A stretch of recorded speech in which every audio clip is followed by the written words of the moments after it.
Satellite direct to device, or D2D, connecting the unconnected. Hello everyone and welcome back to the channel.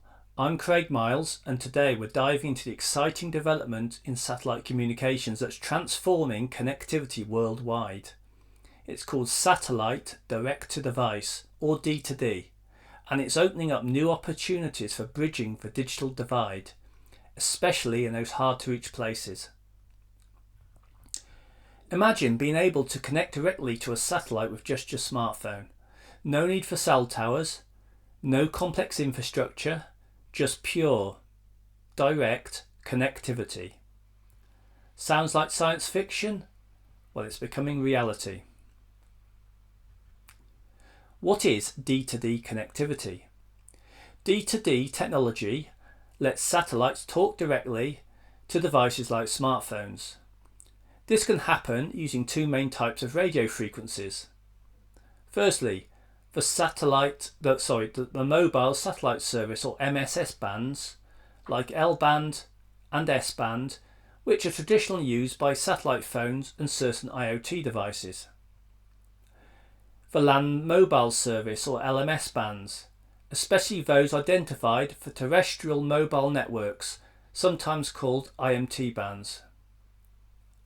Both approaches allow satellites to fill the gaps in our existing mobile networks, reaching places where cell towers just can't go, like oceans, deserts and mountain ranges.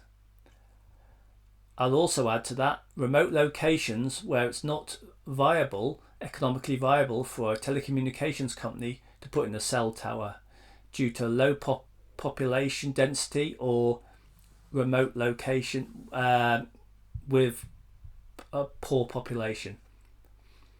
Who's doing what? GEO versus LEO. Now, different companies are taking different routes. Some use geostationary satellites, GEO, like Viasat and Inmarsat, to deliver data services directly to user devices. Others are using low Earth orbit, or LEO satellites, like Starlink, AST Space Mobile and Link Global, to partner with mobile network operators like T-Mobile, Vodafone and AT&T, and offer text, voice and even emergency services. Starlink is partnering with T-Mobile and others to bring text, voice and data to your phone. AST Space Mobile is collaborating with AT&T, Rakuten and Vodafone to deliver services via existing mobile bands. And Link Global is testing SMS services in Palau with free satellite passes a day, helping people stay connected even without towers. Spectrum matters. Why regulators care. Here's where it gets a bit technical but super important. Spectrum management. Satellites need radio frequencies to talk to your device, and these frequencies are carefully regulated to avoid interference. In D2D, some providers use MSS bands which are well established and easier to integrate, while others use the LMS or IMT bands, which are usually assigned to cell towers. This means regulators need to create smart frameworks to avoid signals clashing, a bit like two people talking over each other at the same time, which is what you want to avoid.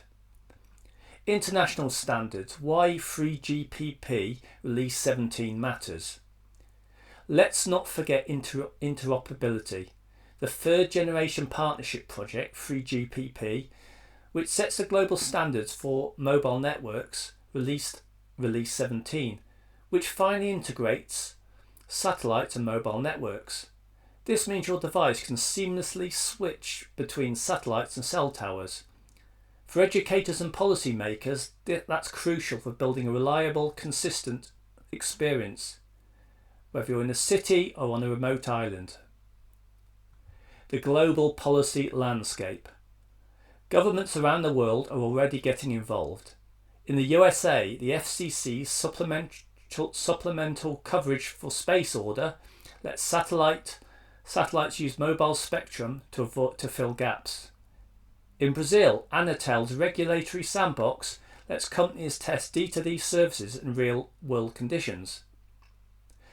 In Australia, ACMA's regulatory guide clarifies which frequencies satellites can use. In Canada, the ISED's framework identifies which bands are suitable for D2D. In Saudi Arabia and Zambia, both are exploring how D2D can bridge connectivity gaps in remote areas. Why it matters, response and beyond. D2D isn't just about watching cat videos from the jungle.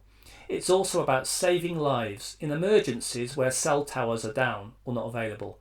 D2D services like Apple's Emergency SOS can let users send messages via satellite, critical for disaster response and rescue missions. Final thoughts. Satellite direct-to-device technology is more than just an engineering marvel. It's about giving everyone, everywhere, a chance to connect, learn and grow. For policymakers, educators and tech leaders, it's time to get ready for a world where no one is left behind. Thank you.